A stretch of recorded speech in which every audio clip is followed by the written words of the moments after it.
یا ہمارے پکوان تیار ہو جاتے ہیں مگر ان کا ہمارے جسم کو فائدہ نہیں بلکہ نقصان پہنچ رہا ہے. اور بلکہ گھی بنانے والی کمپنیاں خود کہتی ہیں کہ ہم خود یعنی ایک زہریلا مواد جو ہے وہ عوام کو فراہم کر رہے ہیں. ایسے لوگ کہتے سنے گئے ہیں. تو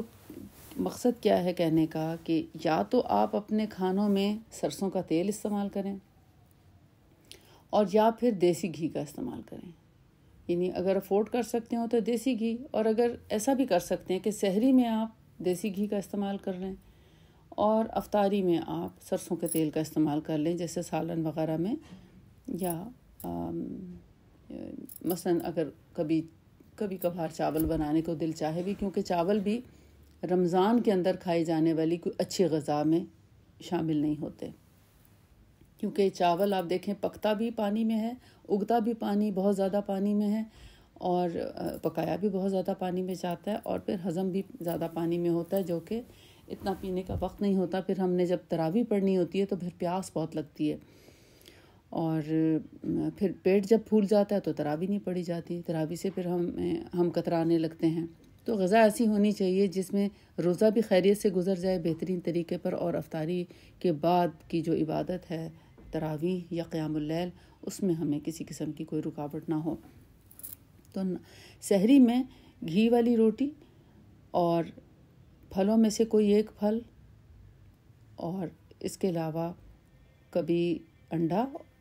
تو کبھی گوشت. یعنی اگر آپ نے انڈا بنا لیا ہے تو انڈے کے ساتھ روٹی کھا لیں، اور اگر انڈا نہیں ہے تو گوشت یا قیمہ کے ساتھ بھی کھایا جا سکتا ہے. اور گوشت سیپریٹلی بھی پک سکتا ہے، لیکن یعنی شوربے والا گوشت ہو تو دی بیسٹ ہے. البتہ شوربے میں اگر کدو یا ٹینڈے، ترئی، گاجر، شلجم وغیرہ جیسی سبزیاں اگر ہوں تو وہ بہت ہیلدی فوڈ ہو جاتی ہے، لیکن شوربہ تھوڑا پتلا ہونا چاہیے. تو اس میں روٹی کو اچھے سے یعنی سافٹ کر کے کھایا جائے تو وہ دی بیسٹ فوڈ ہے. اسی طرح اگر انڈا بھی نہیں ہے، گوشت بھی نہیں ہے تو دودھ کا استعمال کیا جا سکتا ہے. اگر چائے کی عادت ہے تو چائے پی سکتے ہیں، لیکن چائے پینے کے لیے یا تو سحری سے 1 گھنٹہ پہلے چائے پی جائے یا 1 گھنٹہ بعد. اور اسی طرح لسی وغیرہ بھی اگر لیکوڈز پینے ہیں تو کوشش کریں کہ وہ 1 گھنٹہ پہلے پئیں یا 1 گھنٹے کے بعد پئیں. کھانے کے درمیان میں زیادہ پانی کا استعمال نہ کریں، کم از کم بھی آدھے گھنٹے کا گیپ ضرور کریں. لیکن پانی پینا ضرور چاہیے، پانی پینا بہت ضروری ہے. اسی سے آپ کو دن بھر تقویت رہے گی اور ڈی ہائیڈریشن نہیں ہونے پائے گی، کیونکہ پورا مہینہ روزوں کا ہے. اگر آپ سارا مہینہ پانی سے اوائڈ کرتے رہیں گے اور پانی پراپر طریقے سے نہیں پئیں گے تو پھر ڈی ہائیڈریشن ہو جائے گی. پھر پانی کی کمی کی وجہ سے ہونے والی بیماریاں جیسے ڈرائینیس، بالوں کا گرنا، ہونٹ خشک، ہاتھ پیروں کا پھٹنا جیسے سکن پھٹنے لگتی ہے، ایڑیوں کا پھٹنا، قبض کا ہو جانا، تو یہ سارے پرابلمس پھر شروع ہو سکتے ہیں. تو ان سب سے بچنے کے لیے بہتر ہے کہ ہم ایسی غذا لیں جو کہ پانی کا بھی استعمال کریں، یا لسی کا، اور یا دودھ میں پانی ڈال کے بھی پیا جا سکتا ہے، مگر وہ کھانے کے ساتھ نہیں، کھانے سے پہلے لے لیں. اور جب آپ سحری کریں تو اتنا وقفہ ضرور ہو کہ اگر آپ کا دل چاہتا ہے بعد میں پانی پینے کو تو کم از کم آدھا گھنٹہ ضرور گزر جائے. یعنی آخری وقت میں اٹھ کے سحری کرنا نیند میں، اور پھر کچھ خاص چیز نہ پی سکنا، نہ پراپر طریقے سے کھا سکنا، ایسی سحری سے جو ہے وہ آپ کو کمزوری شروع ہو جائے گی. تو بہتر ہے ان چیزوں کا خیال رکھیں. اس کے علاوہ جو کا دلیا، جو بوڑھے افراد ہیں یا کمزور افراد ہیں جن کا ہاضمہ تھوڑا کمزور ہو چکا ہے اور وہ زیادہ چیزیں ڈائجسٹ نہیں کر سکتے، تو وہ جو کا تلبینہ یا جو کا دلیا بھی استعمال کر سکتے ہیں. اور دودھ اور اس کے ساتھ بنا کے اس میں شہد ڈال کے بھی کھایا جا سکتا ہے، اور اس کے اندر کھجور کو بھی پکا کے کھایا جا سکتا ہے. تو وہ بہت ہی نیوٹریشن والی غذا ہے، غذائیت بھر سے بھرپور غذا ہے. البتہ کھجور کا استعمال کرنا نہ بھولیں. سحری میں بھی کھجوریں ضرور استعمال کریں اور افطاری میں بھی ضرور. ہاں، جن لوگوں کو شوگر کا پرابلم ہے، ڈائبٹیز ہے، تو بہتر ہے وہ 1 کھجور کا استعمال کریں یا کم استعمال کریں. اور جن لوگوں کو ایسا کوئی پرابلم نہیں ہے یا بچے ہیں جو روزہ رکھ رہے ہیں تو وہ اگر 7 کھجوریں بھی کھا لیں تو کوئی حرج نہیں ہے، کھا سکتے ہیں۔ اور اگر کسی کو روٹی نہیں کھانی تو وہ روٹی کے علاوہ، یعنی بعض لوگ ویٹ ریڈیوس کرنے کے لیے چاہتے ہیں کہ ہم رمضان میں ویٹ بھی ریڈیوس کر لیں، تو کوئی حرج نہیں، تھوڑا سا تلوینہ یا جو کا دلیا جو ہے وہ لے کے اور اس کے ساتھ انڈا بھی ابال کے لیا جا سکتا ہے، یعنی یا تو گوشت یا انڈے میں سے کچھ نہ کچھ ضرور لینا چاہیے، کیونکہ پروٹینز بہت ضروری ہیں، اس سے آپ کی باڈی کی کنسٹرکشن ہوتی ہے، اور جتنے بھی آپ کے روزمرہ کے کام کاج سے آپ کی جو ڈسٹرکشن ہوتی ہے اس کی مینٹیننس بہت ضروری ہے، اور وہ پروٹین سے ہی ہوتی ہے۔ تو یہ تو تھی سحری کی غذائیں اور سحری کی اندر استعمال ہونے والی چیزیں، اور مسنون چیزوں میں جو رسول اللہ صلی اللہ علیہ وآلہ وسلم استعمال کیا کرتے تھے ان میں کھجور، دودھ، اور دودھ میں بھی وہ پانی ملا کے عموماً استعمال کرتے تھے، اور یا پھر جو کی روٹی ہوتی، اور جو کی روٹی کبھی تو اس کو مکھن یا گھی کے ساتھ استعمال کر لیتے، اور اگر اویلیبل نہ ہوتا تو سادہ بھی استعمال کر لیتے۔ سادہ روٹی بھی کھائی جا سکتی ہے، ضروری نہیں کہ آپ گھی ضرور لگائیں۔ بعض لوگوں کو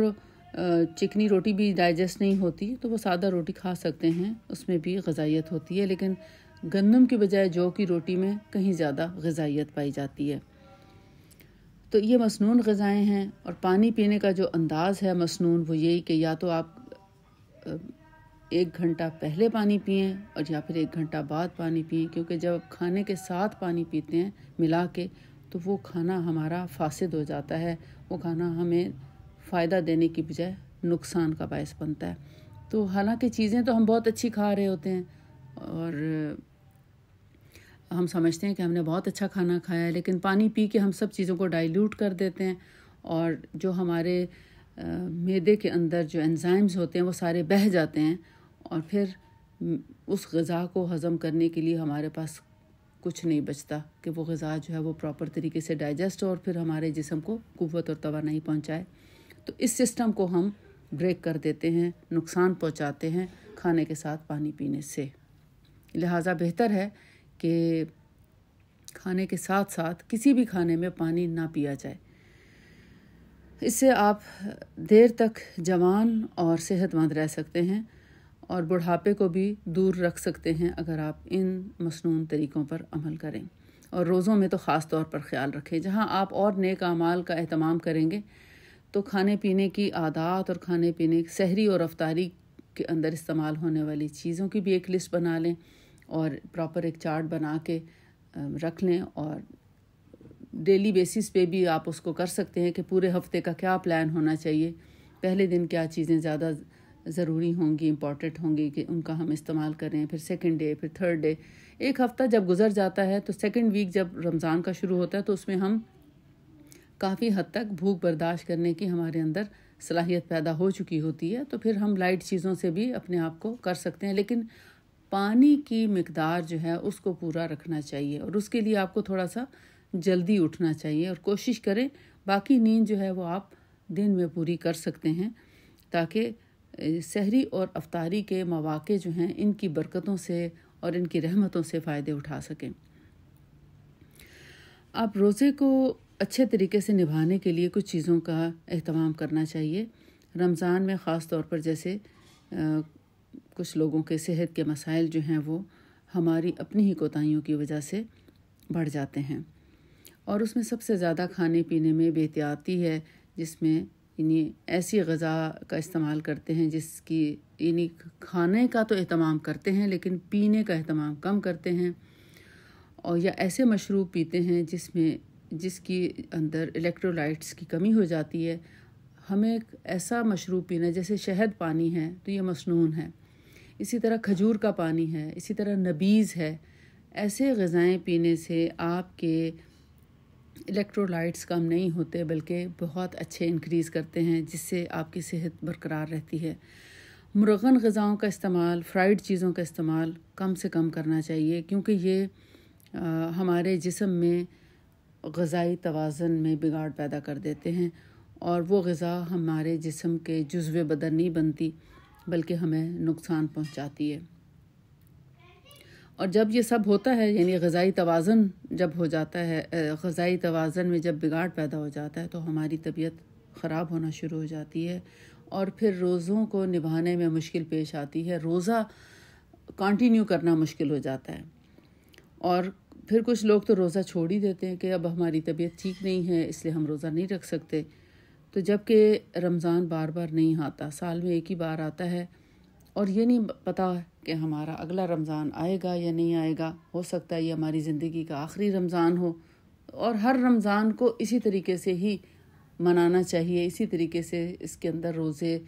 رکھنے کی اور سحری اور افطاری کو بہترین طریقے پہ، مسنون طریقے پہ کرنے کی کوشش کرنی چاہیے اور زیادہ سے زیادہ نیک اعمال اور قرآن سے تعلق مضبوط کرنا چاہیے، گویا کہ یہ شاید ہمارا آخری رمضان ہو۔ اور اگر ہم ہر رمضان کو اس طریقے سے گزاریں تو سوچیں کہ پھر انشاءاللہ ہماری ایفرٹس جو ہیں وہ مزید زیادہ ہو جائیں گی انشاءاللہ۔ رمضان میں غیر ضروری باتیں جس طرح چھوڑی جاتی ہیں، اسی طرح غیر ضروری کھانوں سے بھی پرہیز کرنا چاہیے اور سادہ کھانا اور ہلکی پھلکی غذائیں ہی لینا چاہیے۔ یعنی ضروری نہیں ہے کہ ہم ثقیل مرغن فرائیڈ چیزیں لیں، اسی سے ہی ہماری جو ہے طاقت بحال ہوگی، ایسا یہ ہماری صرف اپنا کانسیپٹ ہے۔ آپ عام طور پہ جو کھانا کھاتے ہیں سمپل وہ کھانا، کچھ احتیاطی تدابیر کے ساتھ کہ آپ کو پروٹینز بھی ملیں، آپ کو اس میں کسی حد تک شوگر لیول بھی آپ کا مینٹین رہے، ایسا نہ ہو کہ آپ کچھ بھی میٹھا نہیں لے رہے یا کھجور کا استعمال نہیں کر رہے۔ آپ کھجور استعمال کرتے ہیں اور شہد کا استعمال کرتے ہیں تو آپ کا پورا دن شوگر لیول مینٹین رہتا ہے، آپ کو ویکنس کا احساس نہیں ہوتا۔ اور پھر ایسی چیزیں بھی ہونی چاہیے، تھوڑی بہت یعنی فیٹ سے متعلق مکھن ہے یا دیسی گھی ہے، اس کا استعمال ہونا چاہیے تاکہ وہ دیر تک ڈائجسٹ ہو، جس کی وجہ سے آپ کا روزہ جو ہے وہ یعنی دیر تک آپ کے اندر انرجی لیول برقرار رہے۔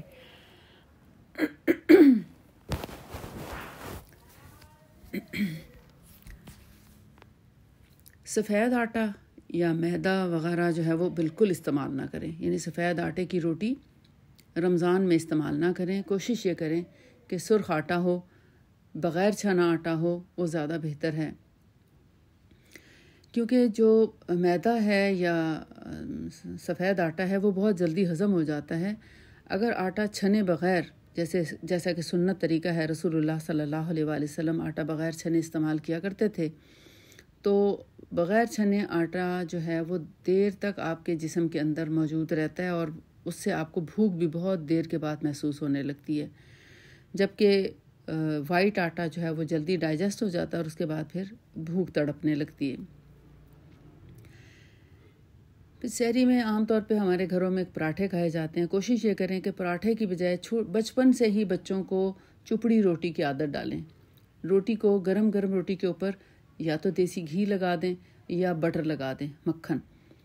تو ایسی روٹی جو ہے وہ ہمارے صحت کے لیے بہت فائدہ مند ہے۔ آج دیکھیں وائٹامن ڈی کی کمی کیوں زیادہ ہے، اس لیے کہ ہم لوگ غذا جو ہے نا وہ اس کے کھانے کا طریقہ ہمارا درست نہیں رہا۔ ہم غذائیں کھاتے ہیں اپنی من پسند طریقے سے، کہ جو طریقہ ہمیں پسند آتا ہے۔ جب پراٹھا تلنے کی خوشبو آتی ہے تو پھر ہماری بھوک جاگتی ہے، ادروائز سوکھی روٹی کے ساتھ، یعنی سوکھی روٹی کی جو خوشبو ہے وہ ہمیں اتنا سکون نہیں دیتی جتنا کہ پراٹھے کی خوشبو ہے۔ یا شام میں جب افطاری کا ٹائم آتا ہے تو پھر پکوڑے اور سموسوں کی خوشبو جو ہے وہ ہماری یعنی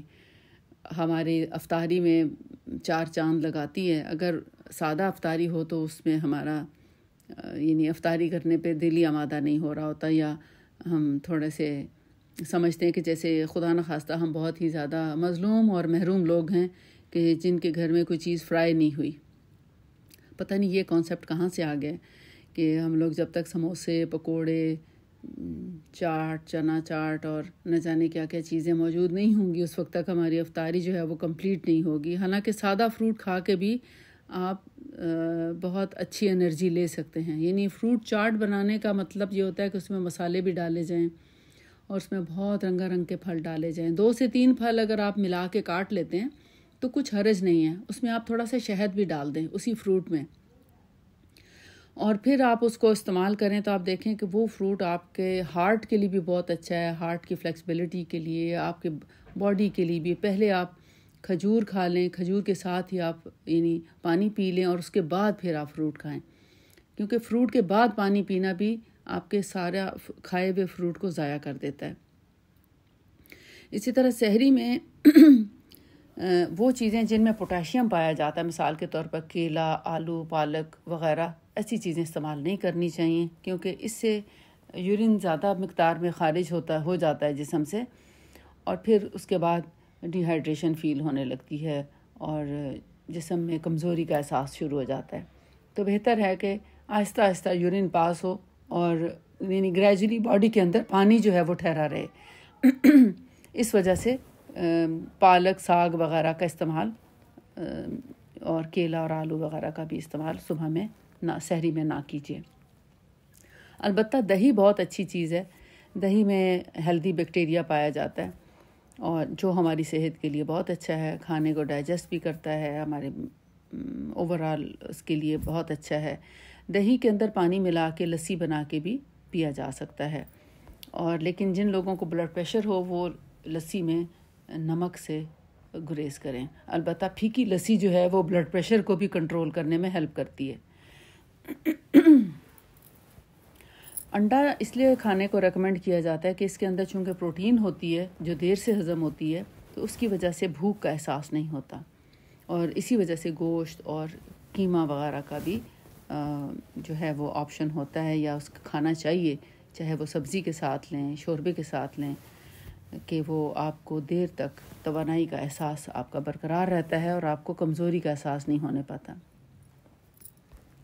سحری میں الائچی کا استعمال، چاہے الائچی کا پانی ہو یا پہلے سے کعبہ بنا کے رکھا ہو اور اس پانی کا استعمال آپ پہلے سے کر لیں، یا سحری کھانے کے 1 گھنٹہ یا آدھے گھنٹے کے بعد کر لیں، تو وہ آپ کو سارا دن پیاس نہیں ستاتی.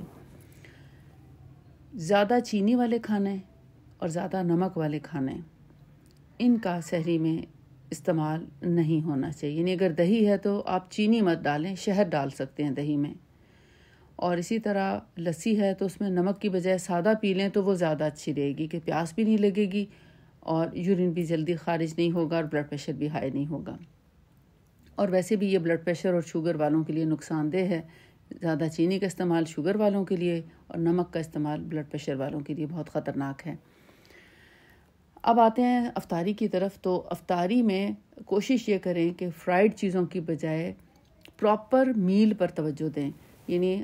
افطاری کریں آپ کھجوروں کے ساتھ، کھجور اور پانی ملا کے آپ لے سکتے ہیں.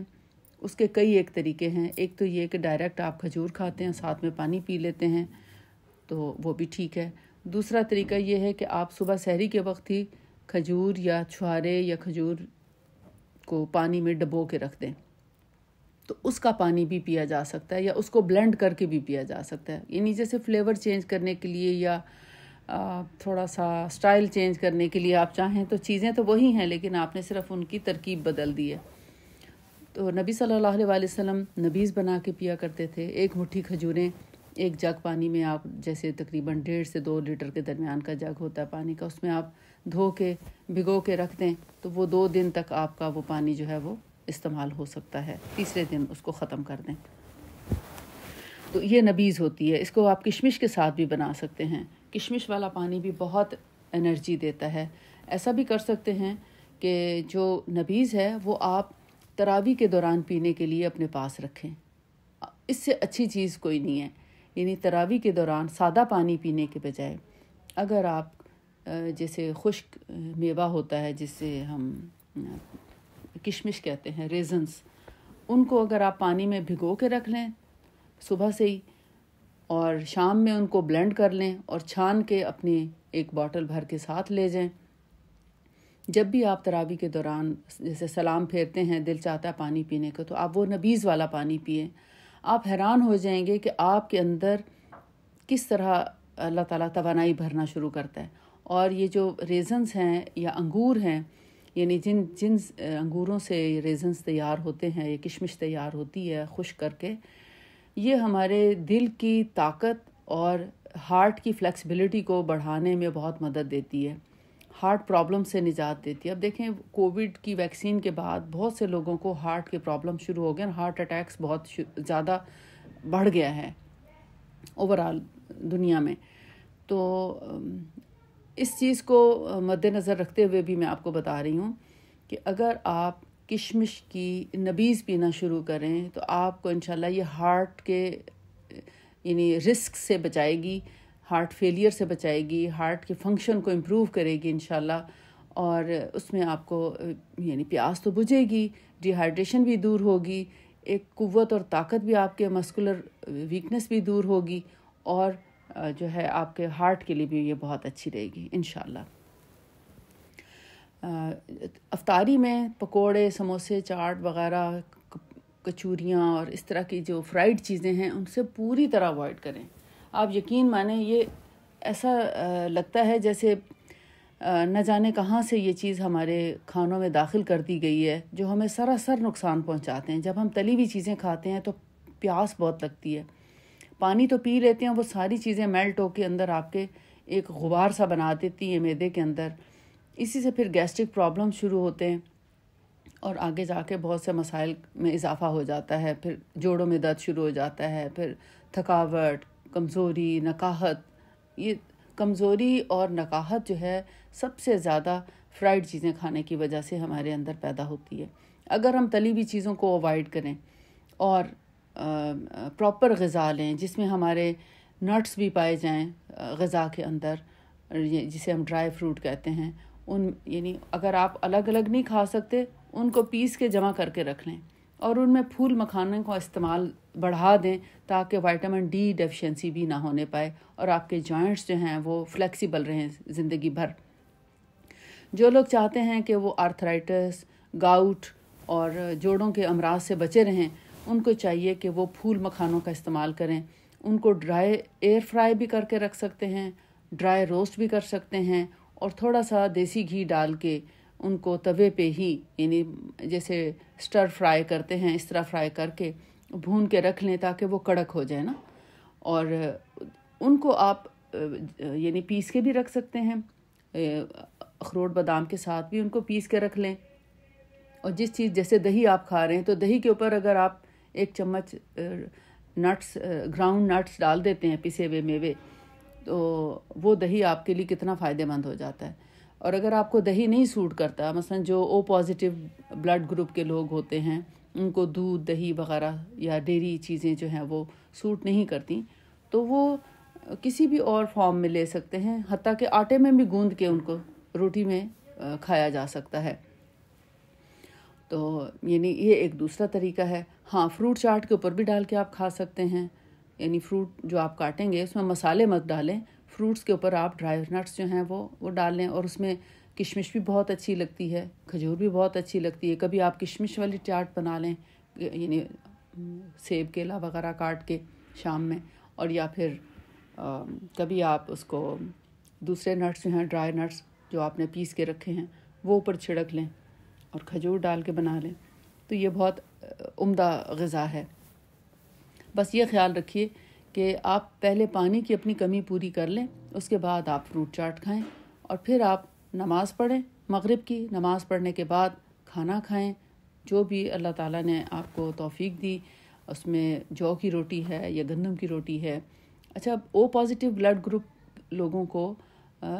گندم کی روٹی بھی سوٹ نہیں کرتی، یعنی بظاہر نہیں لگتا کہ ان کو کوئی پرابلم ہو رہی ہے، لیکن بالآخر ان کو جیسے جوڑوں میں درد یا گھٹنوں میں درد یا کوئی اور پرابلم، گیسٹرک پرابلمز یا اور کچھ نہیں تو سر میں درد یا کچھ نہ کچھ پرابلم دیتی ہے، جس کو ہم اس سے ریلیٹ نہیں کرتے لیکن پرابلم دے رہی ہوتی ہے۔ کچھ دن جو کی روٹی کھا کے دیکھیں آپ کی ان تمام تکالیف میں کمی آئی یا نہیں، تو آپ کو خود ہی اندازہ ہو جائے گا کہ انشاءاللہ بہت سی بیماریوں میں کمی آ جائے گی۔ تو ایسے لوگ پھر جو کی روٹی استعمال کریں جن کو گندم کی روٹی سوٹ نہ کرتی ہو، کیونکہ اس میں غذائیت بھی زیادہ ہے اور یعنی فائدے زیادہ ہیں انسانی جسم کے لیے۔ وائٹامن بی، وائٹامن B12 اس کے اندر پایا جاتا ہے، جو عام طور پر یعنی عام غذاؤں میں نہیں پایا جاتا، وہ جو کی آٹے میں یا جو کی دلیے میں یا جو کے تلبینہ میں پایا جاتا ہے۔ تو اس لیے ان کا استعمال کم و بیش ضرور کریں۔ اگر بالکل آپ جو کی روٹی پہ نہیں آ سکتے تو آپ آدھا گندم کا آٹا اور آدھا جو کا آٹا ملا کر بھی روٹی بنا سکتے ہیں، بہت ہی مزے کی روٹی بنتی ہے۔ البتہ جو کا آٹا اگر آپ کو گوندنا ہے تو اس کے لیے پانی کو بوائل کرنا بہت ضروری ہے۔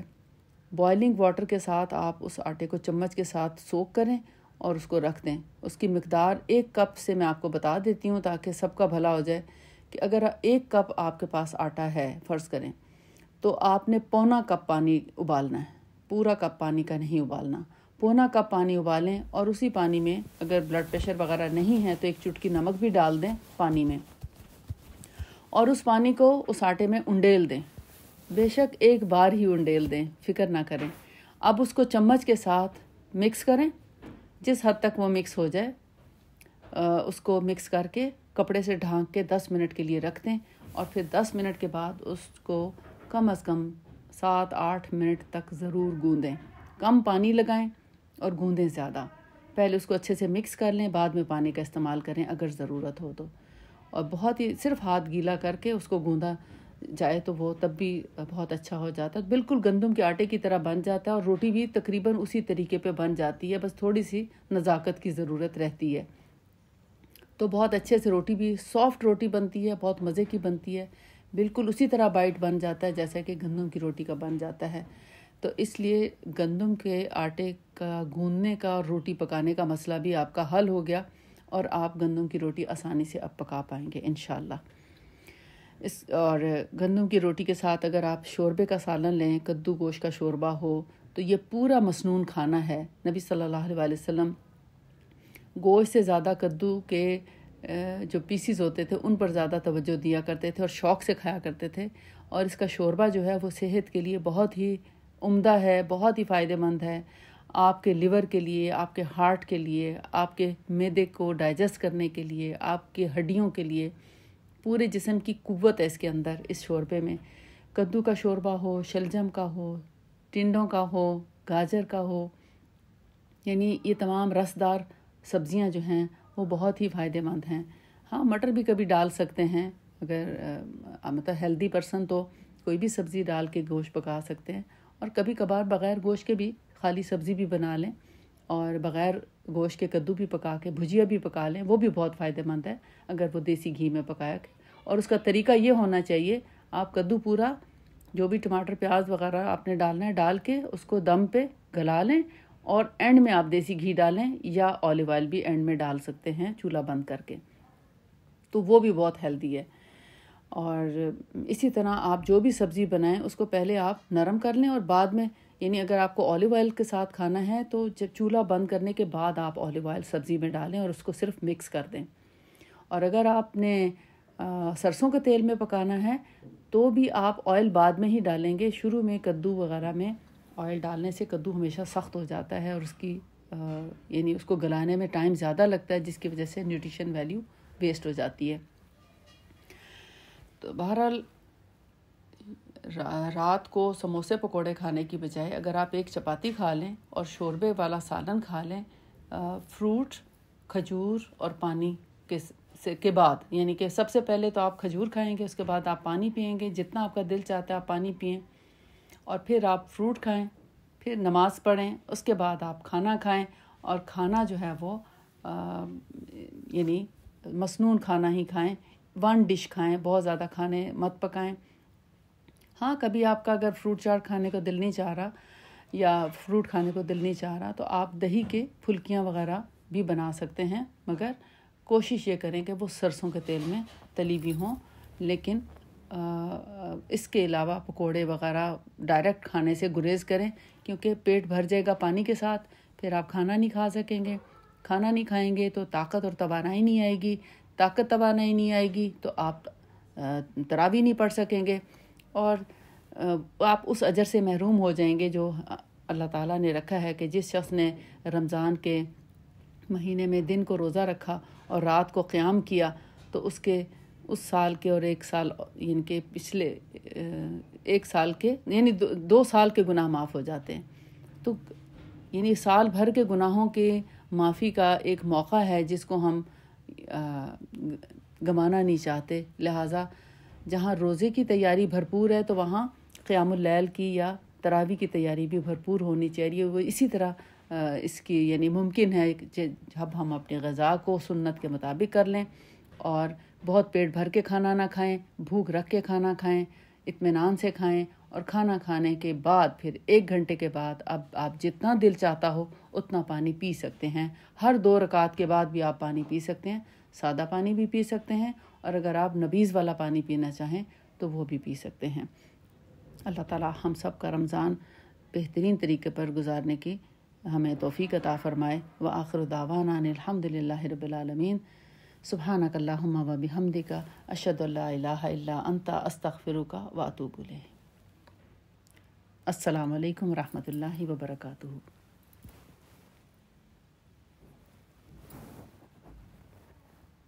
Any question?